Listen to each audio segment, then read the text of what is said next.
करे नहीं बुढ़िया सुनी है 1 लाख की पेन एकरा देखियो की भेलै भांग पी पी के बेहोश भ गेलै बोल भ गेल भर एकरा उठा के ले जाओ तू खाओ सुनै छी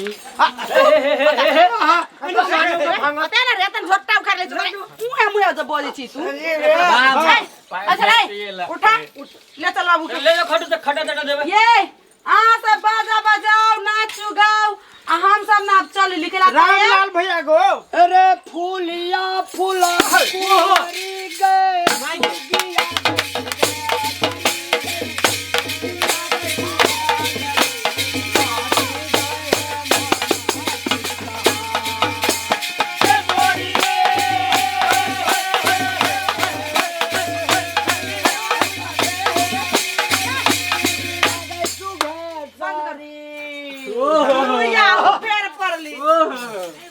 मागी कते निक बाबू गीत गाबै छै के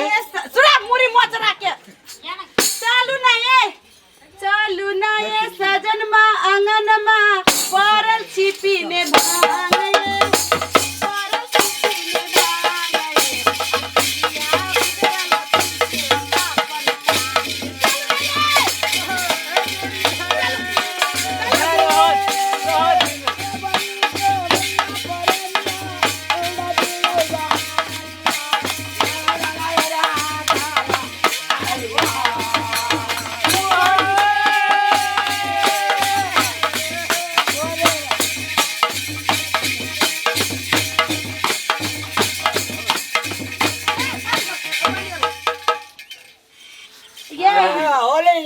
बाबू सुनो ना वो कथी गई कि अपना घर है ना छोरा छोटकिन में गुलटेन में ना सुत रहल है बुझली ना ये उठ गेल होते हां सुत रहल छली अब उठल होती चलो ना अपना घरे कोई नहीं है भानस बन गेल छै आ भर दिन जुगेरे गबै कि खाना पीना खैबे पुआ पूरी खाई के दिन से हो नहीं हो नहीं बाबूजी माय जू रे छोरा रे एक के थप्पड़ जे मारबो ना दी दिमाग के आंटी ना ठीक कर देबो